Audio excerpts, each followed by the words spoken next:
જેટલા લગ્ન થયા છે એટલા, અને તમારે કોઈ કરવાના હોય તો પહેલેથી કહી દો, બર્થડે ન મનાવો ને ટોટલ બકવાસ છે, એનો કોઈ અર્થ નથી. બર્થડે બનાવવાના બંધ કરો, કોઈ જરૂર નથી. બર્થડે બકવાસ છે.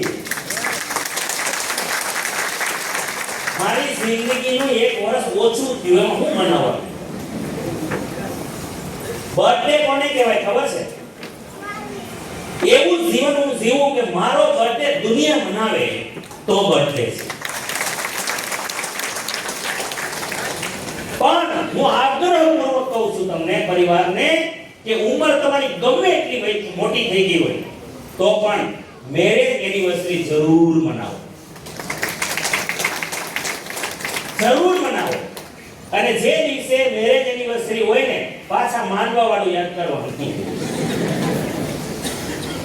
બધું કરી વળી પાછું માનવા વાળું, એટલે દર વર્ષે રિન્યુ કરો. અને પછી એવું મજા આવે જીવનમાં. બધું કરી શકાય. એટલે તમારે ખર્ચો કરવો હોય તો છૂટ પણ એનિવર્સરીમાં કરો.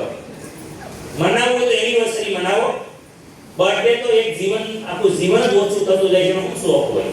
એ મનાવવા જેવી વસ્તુ જ નથી. આ તો બેસ્ટ પેલું કલ્ચર છે, આપણું કલ્ચર છે નહીં. પાશ્ચાત્ય સંસ્કૃતિ છે, વેસ્ટર્ન કલ્ચર છે. મને તેમાં કઈ લાગતું નથી.